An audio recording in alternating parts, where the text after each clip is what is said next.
નમસ્તે વિદ્યાર્થી મિત્રો, આજે આપણે ધોરણ 7 વિષય સામાજિક વિજ્ઞાન એમાં પાઠ 2 દિલ્હીની સલ્તનત એના વિશે આજે આપણે જોવાનું છે।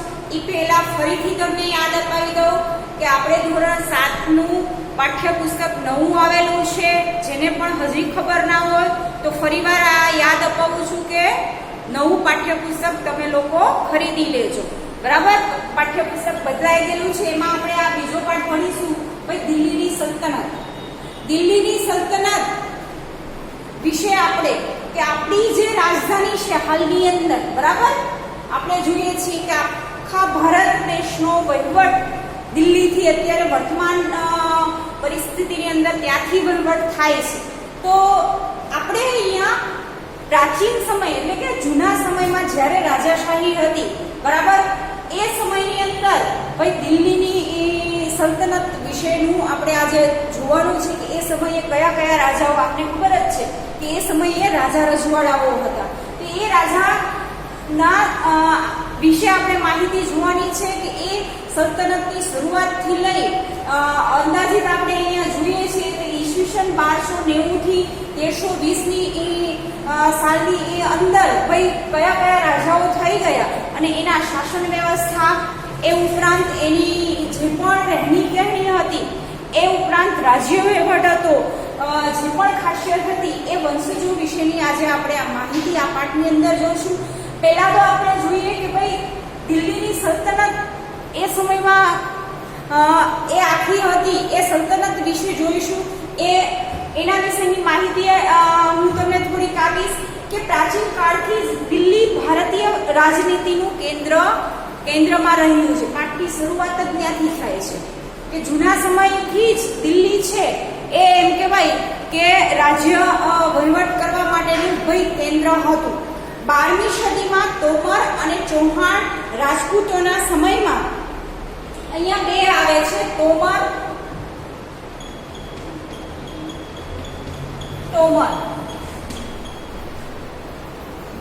અને ચૌહાણ। તોમર અને ચૌહાણ રાજપૂતોના સમયમાં દિલ્હી વેપાર વાણિજ્યનું એક મહત્વનું કેન્દ્ર હતું। હવે આ બે રાજાઓના સમયમાં એમ કહી શકીએ કે દિલ્હીની સલ્તનત ઉપર, કોની સલ્તનત ઉપર? તો ભાઈ દિલ્હીની સલ્તનત ઉપર વેપાર વાણિજ્ય એટલે કે ધંધા રોજગારમાં સૌથી મહત્વનું ભાઈ એક ક્ષેત્ર હતું। પ્રશ્નની અંદર તમને પૂછવામાં આવે તો પણ ભાઈ તમને યાદ રહેવું જોઈએ કે તોમર અને ચૌહાણ વંશનું જ્યારે શાસન ચાલતું હતું તો એ શાસન દરમિયાન આપણે કહી શકીએ કે વેપાર વાણિજ્ય, ધંધો રોજગાર જે એ પણ હતો એ સમયે ટોચની સમૃદ્ધિ ઉપર હતો એવું આપણે કહી શકીએ છીએ।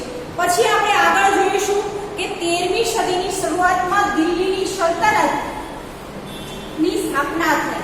હવે દિલ્હીની સલ્તનતની સ્થાપના ક્યારે થઈ એવો પ્રશ્ન તમને પૂછવામાં આવે તો આપને યાદ રહેવું જોઈએ કે ભાઈ 13મી સદી દિલ્હીની 13મી સદીની શરૂઆતમાં, બરાબર, એટલે કે 13મી સદીની શરૂઆતથી અહીંયા હું લખી શકું છું કે આ 13મી સદીથી દિલ્હી સલ્તનતની કોની? તો ભાઈ દિલ્હી સલ્તનતની શરૂઆત થયેલી આપણે જોવા મળે છે। પછી આગળ માહિતી આપેલી છે કે ઈસવીસન 1206 થી 1526 સુધી એટલે કે 1206 થી 1526 દરમિયાન આ જે સમયગાળો છે એ સમયગાળામાં ઉત્તર ભારતના વિશાળ વિસ્તાર ઉપર શાસન કરનારા શાસકો, સુલતાનો, શાસક કાળને દિલ્હી સલ્તનત તરીકે ઓળખવામાં આવે છે। એટલે કે અહીંયા 1206 થી લઈ અને 1526 સુધીનો જે સમયગાળો છે એ ઉત્તર તરફનો, તમે ભારતનો નકશો તમારા દિમાગમાં હશે, બરાબર, ના હોય તો એટલાસમાં તમે જોઈ શકો છો, એ ઉપરાંત તમારા પાઠ્યપુસ્તકમાં પણ ચિત્ર આપેલું હશે। જે ભારતના નકશાની ઉપરનો જે ભાગ છે એ આપને ખબર જ છે કે દિલ્હી ઉપરની સાઈડ આવેલું છે, ઉત્તરની બાજુ। તો ઉત્તર ભારતમાં જેટલા પણ એમ કહેવાય કે વિસ્તાર છે એ સમયે એમ કહેવાય કે એ સદી વિશે આપણે જોઈએ તો એ ઉત્તર ભારતમાં દિલ્હીની સલ્તનત એ સમયની અને એ ઉપરાંત આપણે જોઈએ છીએ કે એના જે શાસકો હતા, સુલતાનો હતા, એ કાળને એમ કહેવાય કે દિલ્હી સલ્તનત કાળ તરીકે પણ ઓળખવામાં આવે છે. એ વસ્તુ પણ આપણે સમજી લીધી.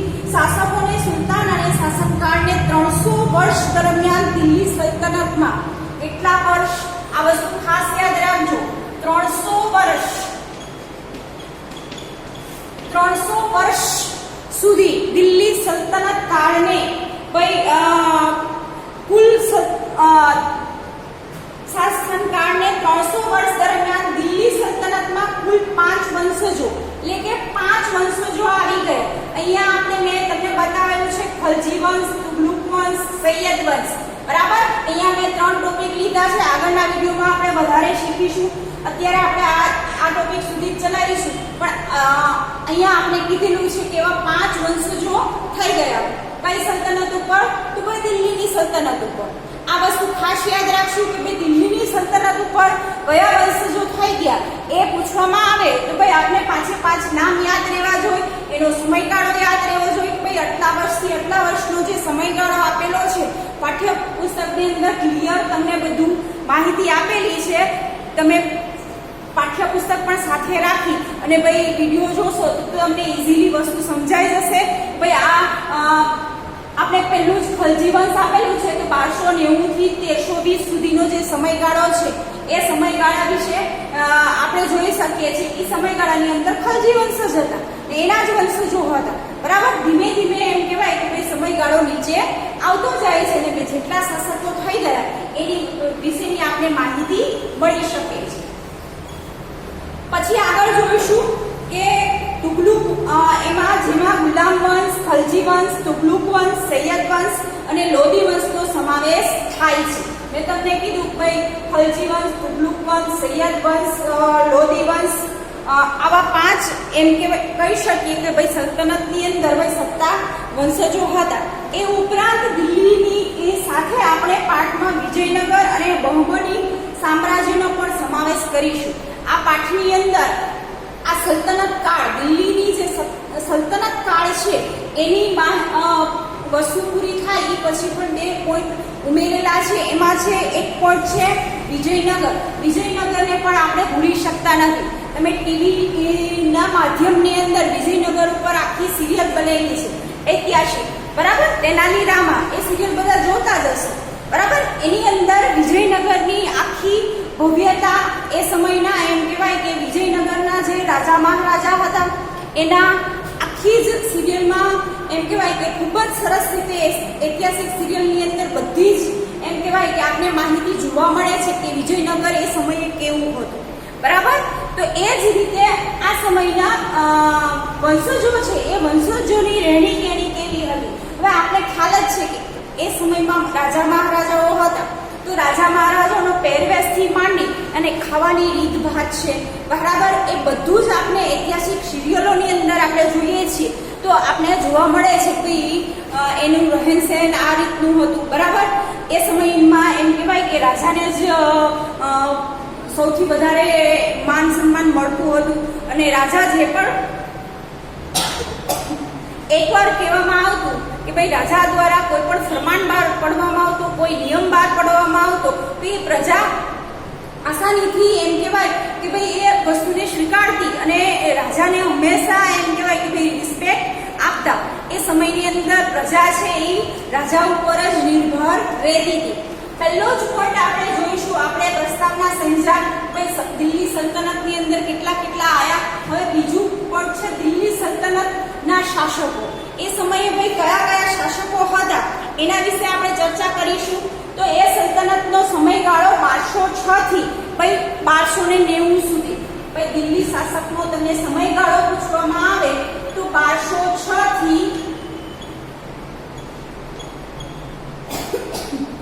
1290 આ સમયગાળો ખાસ યાદ રાખવાનો છે. ટૂંકા પ્રશ્નો હોય, ખાલી જગ્યા હોય એમાં આ વસ્તુ પૂછાઈ જ શકે છે. તો ભાઈ 1206 થી 1290 નો જે સમયગાળો છે એ દિલ્હી સલ્તનતના શાસકોનો છે. ગુલામ વંશ પહેલું જ આપણે જોઈએ તો ભાઈ આ વંશ પહેલો વંશ આવે છે ગુલામ વંશ.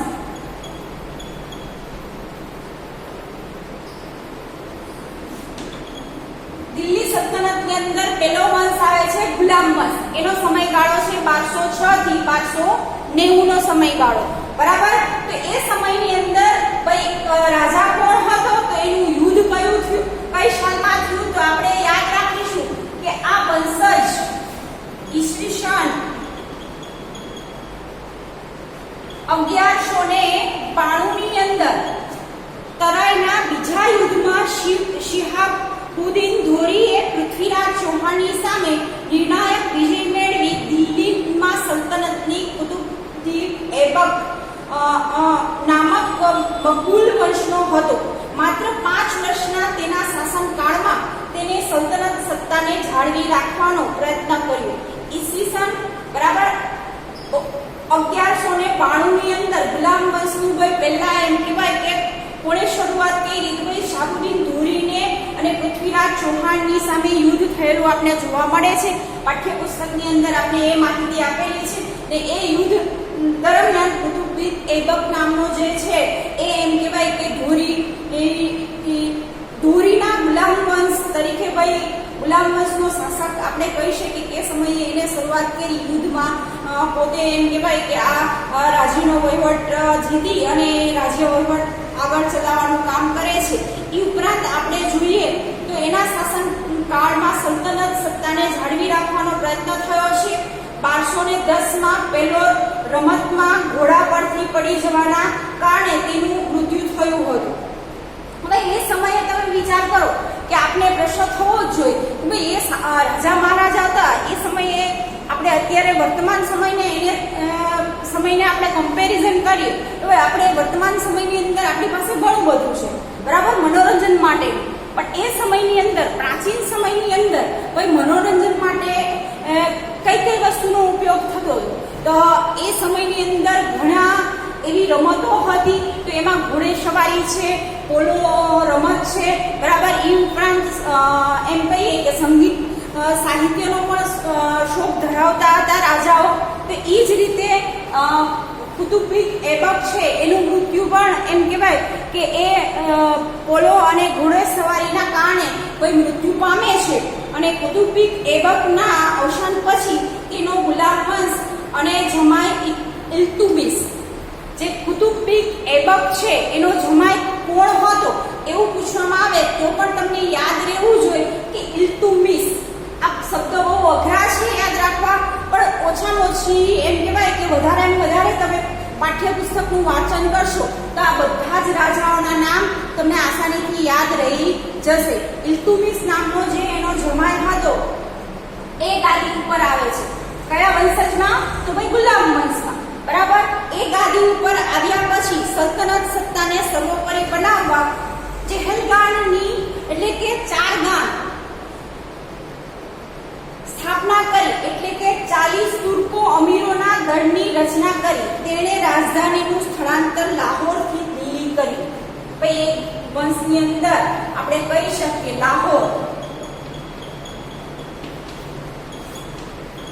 લાહોરથી ક્યાં એને લઈ ગયા? ભાઈ દિલ્હી. લાહોરથી દિલ્હી ભાઈ એ સમયે ભાઈ પોતાની રાજ્ય વહીવટ કરવા માટે સ્થાન ચેન્જ કર્યું. ભાઈ લાહોરમાં અમારે ભાઈ રાખવું નથી, અમારે દિલ્હીથી એમ કહેવાય કે આ વંશ એના ઇલ્તુમિશે એના વિચાર્યું ભાઈ આ જગ્યા ઉપરથી હું વહીવટ કરીશ તો ભાઈ સારામાં સારી રીતે કરીશ એવું એને પોતાની રાજધાની દિલ્હી બનાવી દે છે. પછી આપણે આગળ જોઈએ તો ઇલ્તુમિશે પોતાની કાબેલ પુત્રી, હવે ઇલ્તુમિશની પુત્રીનું નામ શું હતું એવું તમને પૂછવામાં આવે તો પણ તમને યાદ રહેવું જોઈએ કે ઇલ્તુમિશની પુત્રીનું નામ રઝિયા બેગમ બરાબર. રઝિયા ઈ તમને વસ્તુ યાદ રહેવી જોઈએ.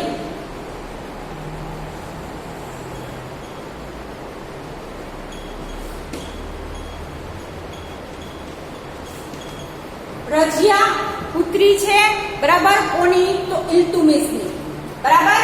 ઇલ્તુમિશ કોણ છે? તો કુતુબુદ્દીન ઐબકનો જમાઈ. આ વસ્તુ ક્રમશઃ તમે નામ લખીને યાદ રાખશો તો તમને આસાનીથી યાદ રહી જશે. એ ઉપરાંત પોતાના ઉત્તરાધિકારી તરીકે ભાઈ જાહેર કરેલું. ભાઈ એને એક દીકરી, સંતાનમાં એક દીકરી હશે એટલે ભાઈ ઇલ્તુમિશે ભાઈ એ જાહેર કરી દીધું કે મારા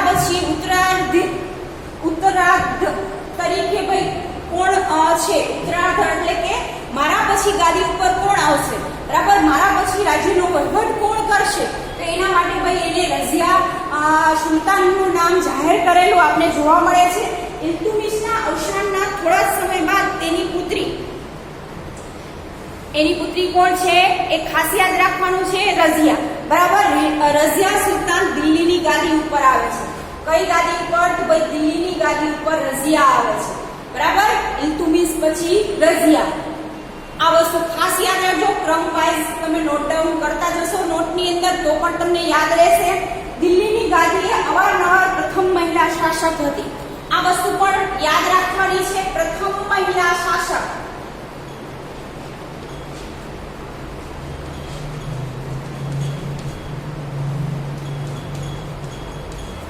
તમને એવું પૂછવામાં આવે કે પ્રથમ મહિલા શાસક કોણ હતી દિલ્હીની સલ્તનત ઉપર, તો તમને નામ યાદ રહેવું જોઈએ, રઝિયા, બરાબર. આ રઝિયા તમને નામ યાદ રહેશે.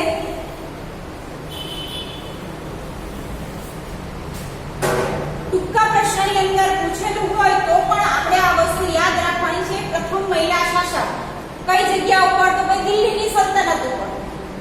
રઝિયા નામની જે બેગમ હતી એ પ્રથમ મહિલા શાસક હતી દિલ્હીની સત્તા ઉપર.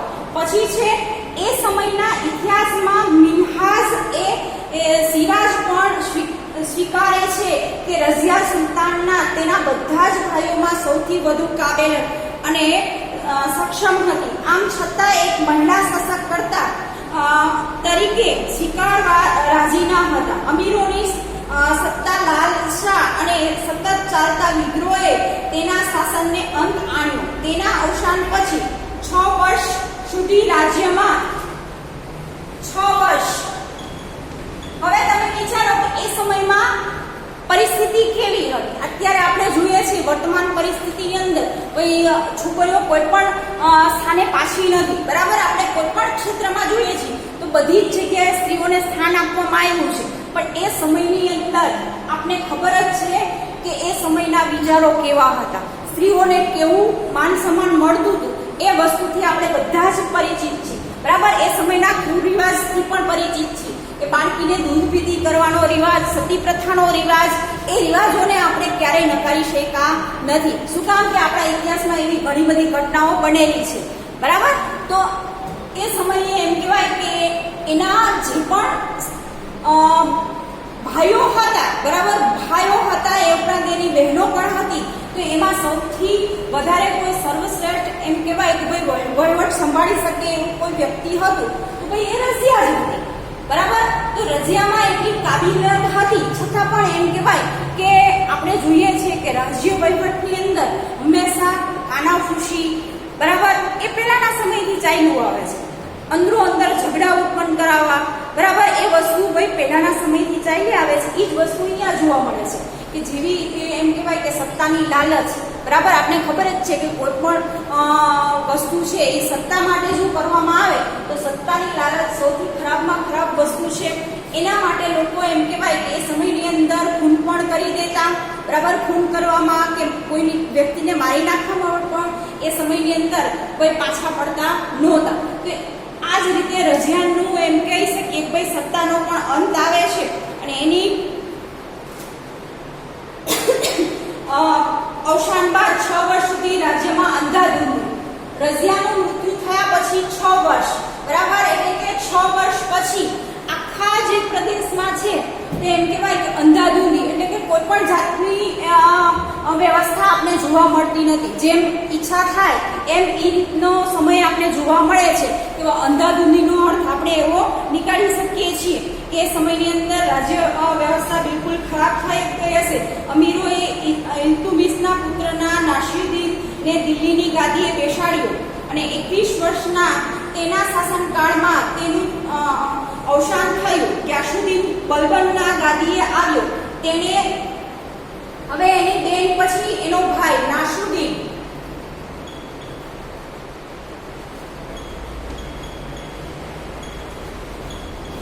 રઝિયા પછી એનો ભાઈ આવે છે, બરાબર, ગાદી ઉપર. એ 21 વર્ષ સુધી સત્તા સંભાળે છે, બરાબર. 21 વર્ષ સત્તા સંભાળ્યા પછી ભાઈ એના શાસનકાળમાં 21 વર્ષના શાસનકાળ પછી ભાઈ એનું અવસાન થાય છે. પછી એની પછી કોણ આવે છે તો ગ્યાસુદ્દીન બલબન.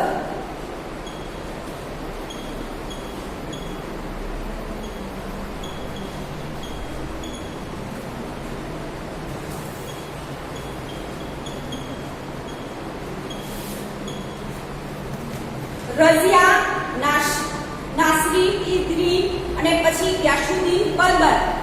તમે જોવો છો કે એક પછી એક સ્ટેપ બાય સ્ટેપ એની સલ્તનતનો અંત આવે છે. છેલ્લું ગ્યાસુદ્દીન બલબન ગાદીએ આવ્યો તેણે ચહેલગામ એટલે કે ચહેલગામ એને ભાઈ ક્યાં કર્યું?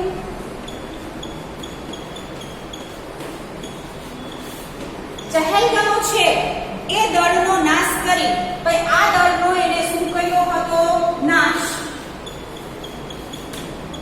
નાશ કરી અને શાસન તંત્ર પરથી અમીરોની પકડ હટાવી લીધી. હવે કોને? ગ્યાસુદ્દીન બલબને ભાઈ ચહેલગામ પરથી એમ કહેવાય કે અમીરોની જે પકડ હતી એ હટાવી અને પોતાની એ સત્તા સ્થાપવાનો એને પૂરતો પ્રયત્ન કરે છે અને રાજાનું સ્થાન વધુ મજબૂત બનાવ્યું. બલબન સાહિત્ય અને કલાનો પોષક પણ હતો. હવે આપને ખબર જ છે કે એ સમયની અંદર રાજાઓને સાહિત્ય અને કલા એ બે ક્ષેત્ર સૌથી વધારે આપને પ્રિય જોવા મળે છે. બરાબર, તમે ઇતિહાસની અંદર કોઈ પણ રાજા જોશો તો ભાઈ એને સાહિત્ય અને કલામાં રસ હશે ને હશે.